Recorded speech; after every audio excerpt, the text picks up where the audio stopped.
Alright, we're going to do carb sync on a Suzuki Katana today. Same thing for anything else on inline 4, real similar practices.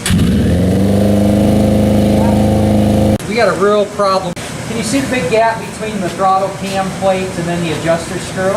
So you can see here's that same Suzuki carburetor there. As we get ready to do synchronization, you're going to see that there's a lot that we can do on the bench. Any 4-cylinder like this, you're going to have 3 adjustment screws.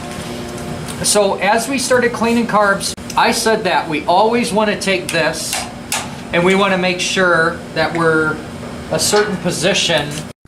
Here's a nice picture of that position that I'm talking about. That throttle plate right there, you can see where the arrow is pointing. There's usually 3, sometimes 5 little holes there. Many service manuals will specify to put the throttle plate just forward of that first hole, and that'll get you a good baseline idle. What we're looking at on his bike, and the thing we want to build a relationship to, he's got that big gap in there, okay? And his throttle cable has free play. Usually what I'll do is I'll take the throttle cable off and make sure that the cable isn't hung up somewhere, but his cable will sit and flop all over there. So the cable's not holding it open. What in the world's holding that open? Let's look at our possibilities. Could it be that one of these were installed crooked and they're hanging it open? Could it be that this is bent from somebody doing a previous disassembly or something? Because if that's bent, that's going to hang it up. What we're really going to go focus on right now, I want to go look at the three adjusters, and I want to see if this spring is like severely compressed. Okay, I'm going to go ahead. I'm just going to mess this one up. Let's prove a point. See what happened? Look familiar?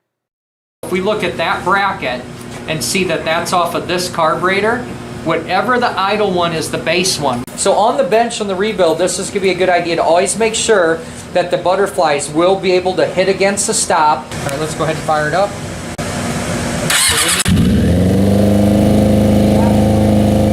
Watch this. We just about get the thing to idle just by adjusting that center screw alone.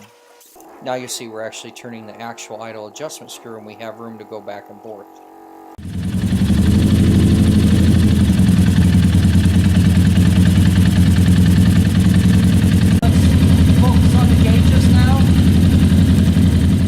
Listen to that engine and see if you would have guessed that it's this far out of sync. Check out the gauges.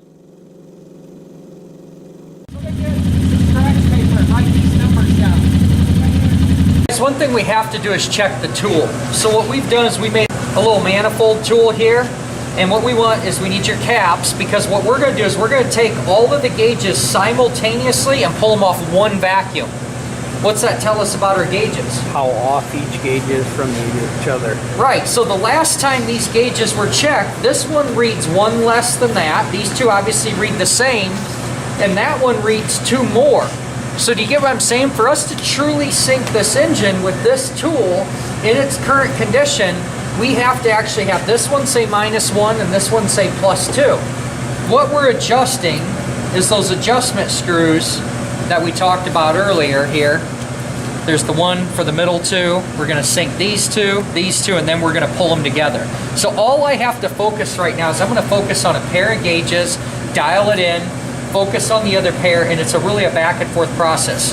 What you might see or hear in the video, we're going to go ahead and speed this up, is sometimes it's easier to just kill the motor, tip the throttle plate to easier access the screw. All right, let's go ahead and sync this. They're not too bad. Let's focus on this one.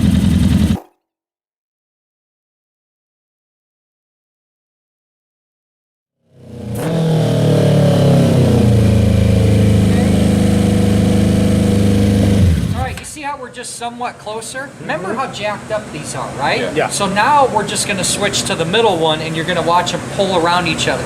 Where people get into trouble is they're sitting here and they're trying to think about, well, should I go clockwise, go counterclockwise? Don't think about it. Just start turning the screw. And once it just starts moving the right direction, keep going that direction.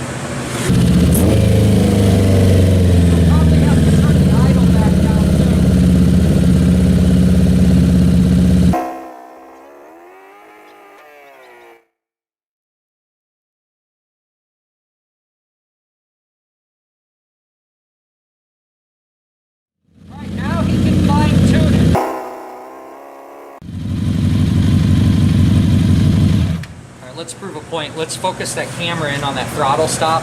Look at that, it's the craziest thing. we can actually use the idle now. Yay! Hey, let's do a little checklist quick here. We want to make sure that the engine's fully warmed up. We've got a fan going across the engine because it's air cooled here. That's an important tip, not to overheat it. And then we want to do what we did is we synchronized our tool so that we know we don't have any issues there. Then go ahead and get it hooked up.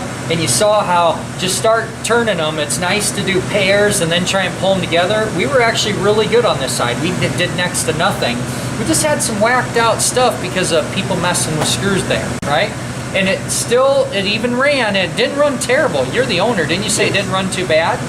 But man, this is how you do it fully right. Another thing, did you notice how every time you make an adjustment, we flip the throttle? Don't forget to plug any vacuum lines, like off the fuel valve or whatnot. Otherwise, all the work you did is going to be wasted. Carb Sync 101.